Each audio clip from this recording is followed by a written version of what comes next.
Al Jazeera podcasts. Today, the global impact of Zohran Mamdani. New York will remain a city of immigrants, a city built by immigrants, powered by immigrants, and as of tonight, led by an immigrant. New York City's mayor-elect stands in sharp contrast to Donald Trump's nationalist right-wing government. Other countries are taking note. I'm Rapalo, and this is The Take.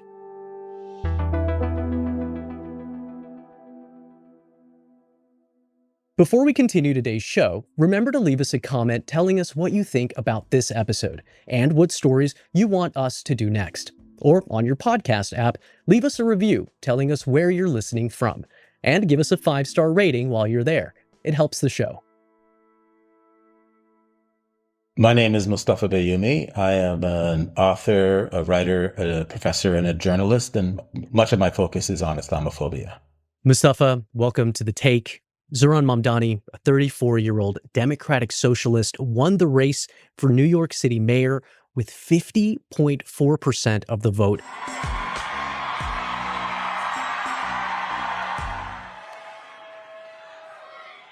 More than 1 million of us stood in our churches, in gymnasiums, in community centers, as we filled in the ledger of democracy.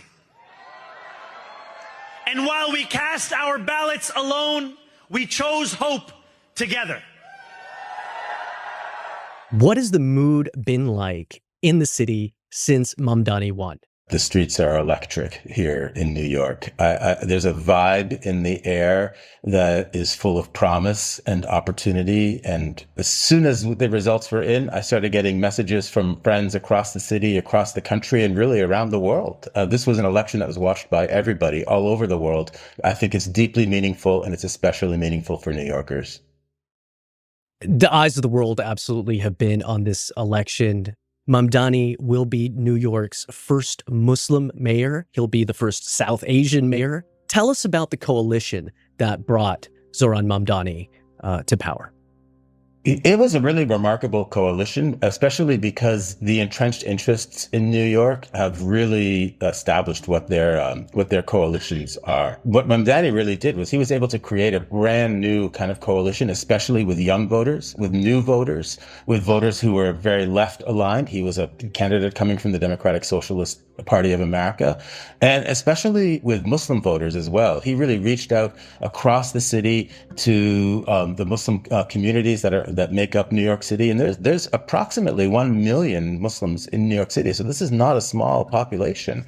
They have not been really reached out to beforehand in electoral politics. So I think this really marks a turning point in New York City elections. Let's zero in on that a little bit, because you wrote a piece for The Guardian titled "From Scapegoats to City Hall: How New York Muslims Built Power and Shaped Zohran Mamdani." You argue here that the Muslim community of New York City developed political power over the last 24 years. What happened? What happened was, after 9/11, the Muslim community was really scapegoated and had to deal with a great deal of repression coming from both the federal government and local police department as well. You know, I'm sure you're familiar with the fact that the NYPD had its own blanket surveillance program that was just spying on community members and considering them suspicious by the nature of their faith.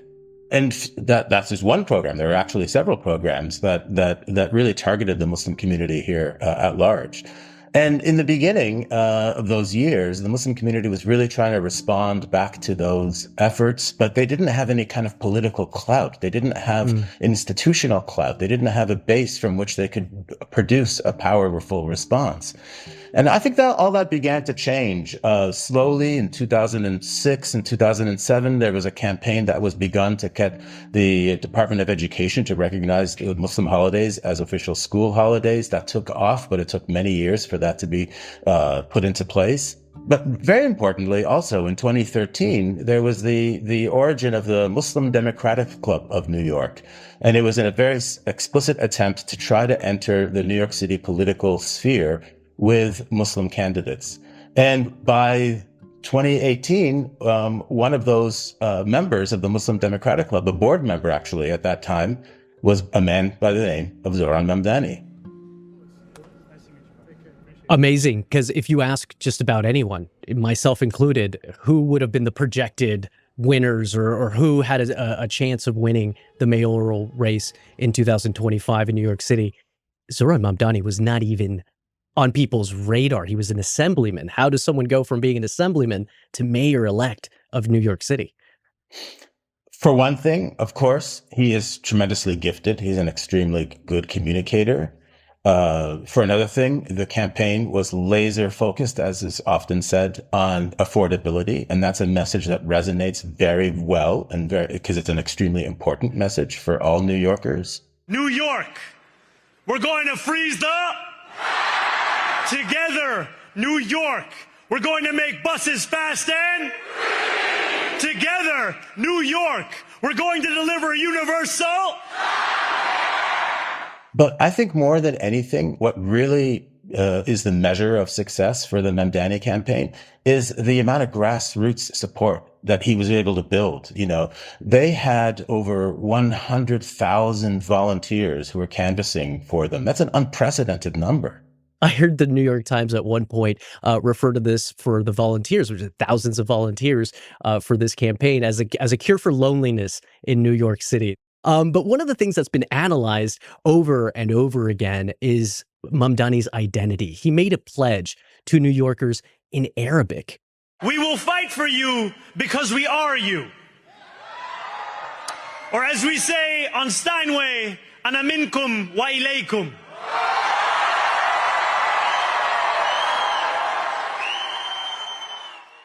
He ended his victory speech with a Bollywood song. This city belongs to you.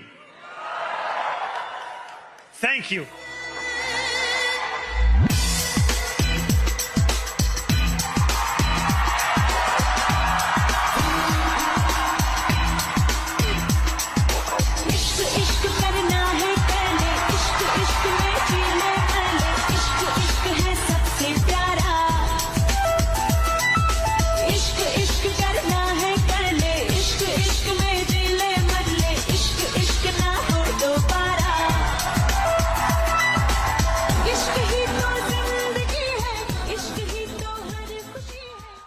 How does Zohran Mamdani navigate being the first Muslim, the first South Asian leading New York City? I think what Mamdani is doing is very intelligent, is he's leaning into his identity. He wants people to see him for who he is, yet at the same time still be able to be seen as somebody who is a mayor for all of New York. And I think this is a message that actually works really well in New York. New York is an incredibly diverse place. Even within the Muslim community, there are at least 70 different nationalities that make up New York City's Muslim communities. It's actually Muslims from all over the world, just like New Yorkers come from all over the world. And the fact that we understand each other at that level is really what I think gives us our specific kind of New York City flair. You know, in some ways, everybody who comes to New York becomes a little bit Italian, becomes a little bit Jewish. And now we're all going to become also, I think, a little bit Muslim at the same time. Let's talk a little bit about this diversity, specifically about these young Muslim organizers behind Mamdani's campaign. What did you learn about these organizers? I think that the Muslim community is often caricatured. The Muslim community is often caricatured. A community that is made up of new immigrants who are very conservative, culturally conservative, socially conservative, economically conservative. Their kind of natural base must be with the Republican Party, and yet only for reasons of political repression do they sometimes inch towards the Democratic Party. I think that's actually completely wrong. If you look at a lot of the polling data, what you'll see is that the Muslim communities in New York City and across the country tend actually towards the progressive wing. Not even Democrat. They're left of the mainstream of the Democratic Party. I think it's actually quite similar to the ways in which Jewish communities in the early part of the 20th century were also very progressive. We're also left of mainstream politics in this country. Part of that is because they need a home, because the other parties actually do not provide them that kind of home base where their concerns are heard.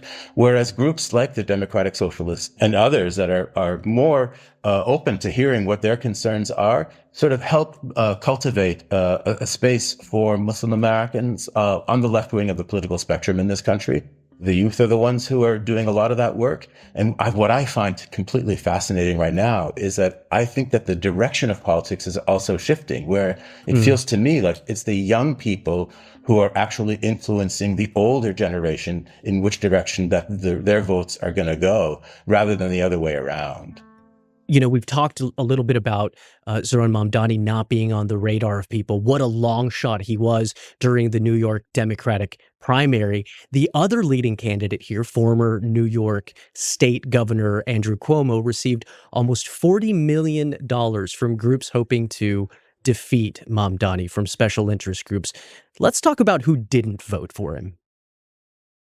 I think it's really kind of ironic that after he lost the Democratic primary, that Cuomo then had to run as an independent. And yet, I have to ask myself, how independent are you if you're relying on these donors? His was very much a kind of, I think, a very typical kind of campaign. It was a mudslinging campaign. It was a campaign with very little vision of the future. It was just trying to attack his opponent for the most part. It relied essentially, and even more so at the later stages of the campaign, on a kind of base racism and Islamophobia. There's a crisis. And people's lives are at stake. God forbid another 9/11. Can you imagine Mamdani in the seat? And I could. He'd be cheering. It's another problem. But can you imagine that? The people who did end up voting for Cuomo were also the people that we've typically associated as Cuomo voters. So it's no surprise to me, for example, that a place like Staten Island, which tends to be much more conservative than the rest of the city, did end up voting largely for Andrew Cuomo. Also, that's true for parts of Riverdale and the Bronx, different parts of Manhattan, Orthodox Jewish communities. He made a point of reaching out to them by stoking a lot of Islamophobic fear. The Assemblyman just said in his response, well, it depends on occupation. That is code, meaning that Israel does not have a right to exist as a Jewish state, which he has never acknowledged. That is from the river to the sea. That's why he won't denounce globalize the Intifada, which means kill all Jews. I think these are the old-fashioned politics, and what we see is that we're turning a page. There's a new kind of politics that's emerging in New York City. More with Moustafa after the break. Moustafa, let's stay on the topic of mudslinging. President Trump threatened to cut federal funding to New York City if Zohran Mamdani won this election. He called Mamdani a communist. Just look at the result of yesterday's election in New York, where their party installed a communist as the mayor of the largest city in the nation.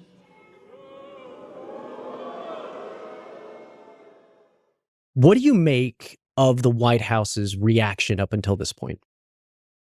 I'm not surprised by it at all. I mean, I think that the White House actually is opposed to pretty much all people in the United States at this point, and certainly Democratic-run cities as well. Even regardless of who would have won the election, I think the Trump administration is going to come after the mayor of New York City and the people of New York. But it's the people of New York that will be able to resist someone like Trump and his administration. Of course, it's not a fair fight. The federal government is a massive structure. It's a much larger structure with much more resources than even a city such as New York City. There's certainly venues that we can use to challenge the administration, such as in the courts. Now, of course, what we also see with the Trump administration is it's almost a toss-up as to whether or not court rulings will be followed. So we're entering a kind of lawless era that's coming up from on high. but we make our own reality in New York. New York is a place that's quite unlike much of the rest of the United States. It's quite dense. The population lives shoulder to shoulder in a way that's not true in much of the rest of the country. New York is built on a bunch of little villages that are stitched together to make it into the city that it is. And I think that can only be a strength when you're going to be suffering from National Guardsmen from Texas coming and trying to patrol your streets for, no reason but the whims of a deranged president in Washington, D.C. or something like that. I do want to get your take on all of these comparisons, all of this talk about Mamdani being a quote unquote once in a generation type of leader. There have been a lot of takes comparing Zohran Mamdani to former President Obama, especially because of his social media savvy. Even his critics will admit that he's a skilled orator. What do you make of those comparisons? I think in a lot of ways that Mamdani is actually more Obama than Obama. And let me tell you why. For one thing, I think that we've seen that, especially after he left office, Barack Obama is really kind of more of a corporatist. He's been a man of the people. We don't see him that often, and he seems to be more comfortable in boardrooms than on the streets, as it were. But beyond that, they used to say, we cannot have Obama as the president. He's a socialist, even though he's a socialist. He was born in Africa. Yeah, he was born in Africa. Of course, he was not, but who was born in Africa? Zohran Mamdani, who actually is a socialist. Yeah. Zohran Mamdani, who actually is a Muslim. They used to say that Obama was a secret Muslim, who actually is a Muslim and proudly Muslim, Zohran Mamdani. And he's owning it. Yes. And he's winning. Yeah, absolutely. Absolutely. I cannot tell you how excited the Muslim communities of New York City are that there's somebody at the highest level of citywide office who understands them. It was tremendously meaningful for so many of us. So, Moustafa, let's zoom out a little bit. One of Mamdani's opponents was Mayor of New York City, Eric Adams, who said that, quote, New York can't be Europe, adding that Islamic extremism was destroying Germany. You see what's playing out in other countries because of Islamic extremism. Not Muslims, let's not mix this up. But those Islamic extremisms that are burning churches in Nigeria, that are destroying communities in Germany, that have taken over the logical thinkings. So here we have former Mayor Eric Adams using right-wing talking points. What do you think Mamdani's win means for the global right? Oh, they're going to get so mobilized around the fact of Muslim mayor of New York City like never before. I think they're going to see this as something that they can use as portraying New York City as being a frightening place, as being a place that will be now full of so-called no-go zones, as if you're going to have to recite the Shahada in order to get on the subway or something like that. It's ridiculous. Everyone has to eat halal food now exactly. by force. These were some of the things that actually were said during the campaign. Even it's ridiculous. And now that we have a very high-profile leader in a very high-profile city across the world, maybe that fiction is going to be a little bit harder to maintain. People are going to see that New York City is a place where people can live well together. And a lot of that fiction that groups like the AfD in Germany or the National Rally in France rely on, I think they're going to be confronted actually with a kind of reality that's going to challenge, the kind of fears and hatreds that they stoke. Another thing that I found interesting were these reports that representatives from French and German leftist parties visited New York City to take notes on Mamdani's campaign. What do you suppose are the lessons that they might have learned from this campaign, from this election? And how much of that do you think can be applied to politics and elections in other countries? Well, I think there's generally an affordability crisis across so much of the world. The fact that Mamdani wants to address that economic inequality head on is something I think a lot of people can take note from. Right side of the political spectrum in Europe, the degree of Islamophobia and the institute that is also institutionalized into their politics is actually significantly higher than it is even in the United States. And so I think that the idea of a successful immigrant Muslim politician leading one of the big cities of the world is actually quite frightening to the right wing in Europe. And finally, Moustafa, Washington Post columnist Ishan Tharoor compared Mamdani to a slew of other mayors around the world who are standing up to nationalist governments. That ranges from London Mayor Sadiq Khan, who won while Prime Minister Boris Johnson was in office, to Istanbul Mayor Ekrem İmamoğlu, who remains detained by the Erdogan government.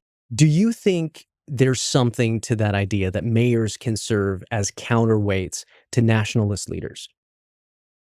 I think the extreme nationalism that we're seeing across the country and around the world is noxious and dangerous, and it feeds on a lot of hatreds, and it moves up and centralizes power, right?